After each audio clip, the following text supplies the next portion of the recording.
Here's how Chelsea can beat Palmeiras in the final of the Club World Cup.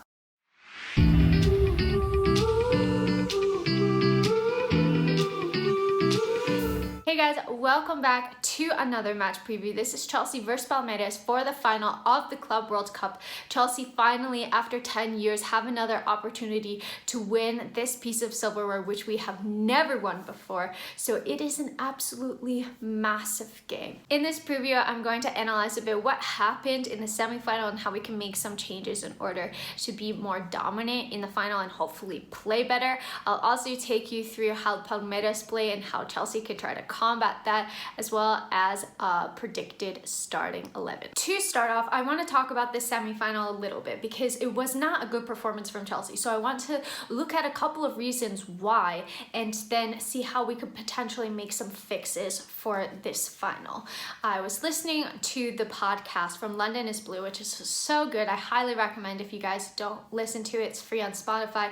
And they had Matt Law as a guest. And Matt Law said that the Chelsea hierarchy, and especially Roman Abramovich, have made it so clear that the Club World Cup is a massive priority for them and they really want to win it. So knowing that, there's a lot of pressure on Chelsea because they're also the favorites to win it. So he mentioned that he thinks that the team was really nervous in the semi-final and that kind of came across on the pitch, and that they weren't playing with the normal confidence and flow that you might see because of this. They know what's at stake and they really had to make it to the final. The other thing was that there's a 4-hour time difference between London and Abu Dhabi, and it took the players some time. They're jet lagged. They're waking up a little bit earlier. They're not being able to sleep because of the time difference. I definitely know what that's like. And so maybe their just internal clocks were a little bit off. They're adjusting to the climate as well. Al Hilal didn't need to make this adjustment, so that's another factor to take into consideration. The good news is that Thomas Tuchel is at a hotel with the team. It's literally just been reported by Matt Law, in fact. So he has tested negative. He's going to be joining up with the team, and I think that that's going to provide a massive boost to have the manager, the leader there, being able to bark instructions from the sideline, which is, I think, is something that we missed in the semi-final, and just having that person who's going to hold all of the players accountable, be able to provide quick feedback on the pitch during the team talk as well, and just have him there. It's going to be such a boost for the team. Now let's take a quick look at how Palmeiras play and how Chelsea can use that to their advantage. So realistically, they're not going to go and press you the second from the goal kick line. They're going to let you have the ball. They do tend to play a higher line, which I think that Chelsea could play to their advantage, but they're going to let you have possession and have the ball until you start getting around to that halfway point.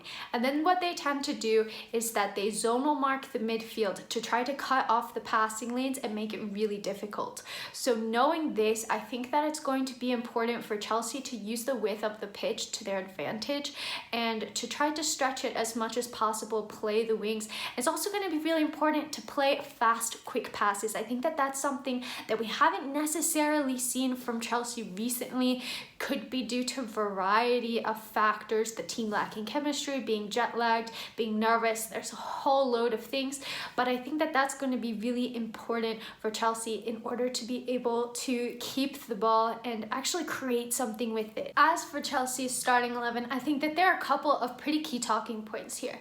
The first one is the Mendy versus Kepa debate. Who starts in goal for Chelsea? Because Kepa has put in arguably the best performances of his Chelsea career, and he saved the club a couple of times in the semi-final. We know that he's great at penalties and saves penalties as well. And Edouard Mendy, on the other hand, is the best goalkeeper in Europe, the best goalkeeper in Africa, and now he's looking to become goalkeeper of the world, and he's arguably the best goalkeeper on the planet right now. So at the end of the day, while I could totally understand why Kepa could start this final, I think in a final, especially in a final that you've never won before, you want to play your absolute strongest possible starting 11, and for me that means playing Edouard Mendy. Kepa might feel a little bit done by, but I think that his attitude has really been superb, and there's nothing poor about being second to Mendy, who's the best keeper in the world right now, like I mentioned. And if this for some reason goes to penalties, then bring Kepa on, because he's freaking fantastic at saving penalties. Looking at the defense, I think that this is arguably one of the main talking points, because does Marcos Alonso start? And why do I say this? Because if Alonso starts, that's probably going to determine which formation you play. If he starts, we're probably playing a back three with wing backs. And if he doesn't start, that means we're probably playing a back four. Personally, against Al Hilal, I thought that he looked really poor. I thought that he really had a bad game. He wasn't contributing to the attack. He was a liability defensively, and I would be extremely nervous to start him in this match. I think that teams in general, when he's playing, tend to target our left-hand side. And even going forward, I don't think that he's been linking up so well with the attack. So for those reasons, I would probably opt for back four and to try to get another attacking player on the pitch, because we know that Mount plays well in a back four as an A. We know that Ziyech plays well, and I still think that we could have Havertz and Lukaku play together. So for me personally, Marcos Alonso sits this one out, and you bring Malang Sarr in. I think the rest of that back line more or less picks itself. Azpilicueta, Rudiger, and Thiago Silva in the rest of the back four. Even though Reece James has traveled with the team, I don't think that he's ready to play. We're not going to throw him into a final either. I think he's there more for the morale of the team and to just be around there, but I don't think that he's going to get any game time even off of the bench. Looking at the midfield, I think, like I said with Edouard Mendy, if your best players are fit, you play them. So if N'Golo Kante is fit, you play him. For me, he's always one of the first names on the team sheet, and hopefully we can get a good 60-70 minutes out of him if he's fit enough, because I think that what he contributes to Chelsea is just invaluable, to be honest. And then you have another spot up for grabs between Jorginho and Kovacic. Now, personally, in the semi-final, I thought that Kovacic had a better game. I thought that he was all over the pitch. I thought he was progressing the ball well, making good interceptions, and he is really one who's trying to look to link the defense into the attack, and I think that he's especially trying to put in some more balls for Lukaku. I didn't think that Jorginho had as strong of a performance. But the thing that kind of makes me question this is that Jorginho was taken off in the semi-final. Kova played all 90 minutes. So maybe that means that he's being rested to play in the final. We know what a leader Georgie is on the pitch as well. So really, I don't think that you could go wrong.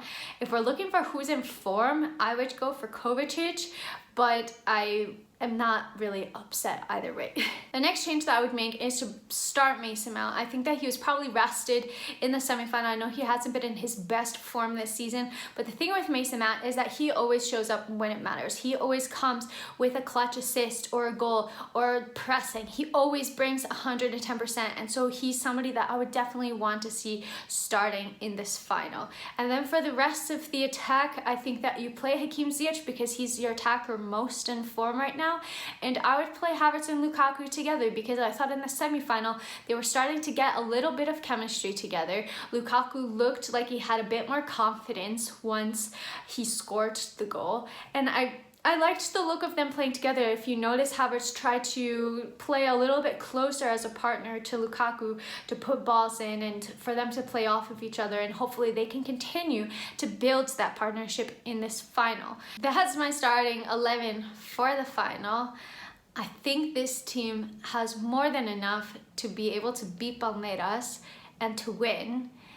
I'm feeling nervous about our previous two performances because they really were not the best, but I'm hopeful. I'm really hopeful that this team can get it done.